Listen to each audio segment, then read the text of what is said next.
Bonjour, je m'appelle Renaud David, je suis médecin à l'hôpital de Nice et aujourd'hui je suis accompagné d'une petite boule de poil qui s'appelle Happy, qui est qui mange les micros et qui est une petite élève guide chien d'aveugle. Elle est en train de faire une formation de 2 ans à l'issue de laquelle elle sera apte à pouvoir accompagner une personne malvoyante et après 8 ans de travail, elle sera à la retraite. Son rôle, ça va être d'être associée à une famille avec une personne malvoyante. Elle va l'accompagner dans ses déplacements et l'aider dans toutes les parties de la vie de tous les jours, comme traverser la route, aller dans un magasin, se rendre chez le docteur et faire des activités éventuellement de loisirs. Elle passe 3 semaines par mois dans sa famille d'accueil, donc chez moi, et une semaine par mois, elle la passera à l'académie des chiens d'aveugles, où elle aura une formation. La démarche pour devenir famille d'accueil pour un chien d'aveugle est la suivante. Vous devez répondre à un questionnaire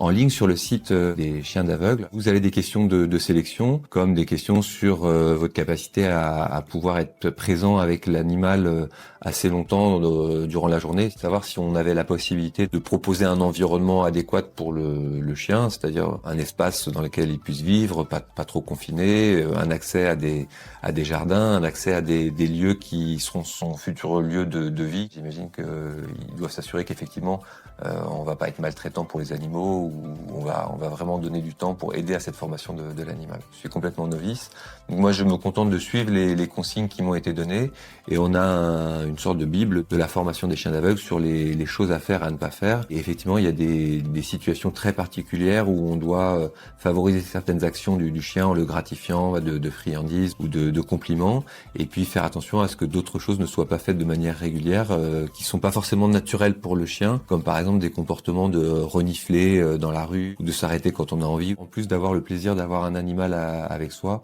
surtout quand ils sont tout petits comme ça, des petits chiots, c'est quand même super agréable.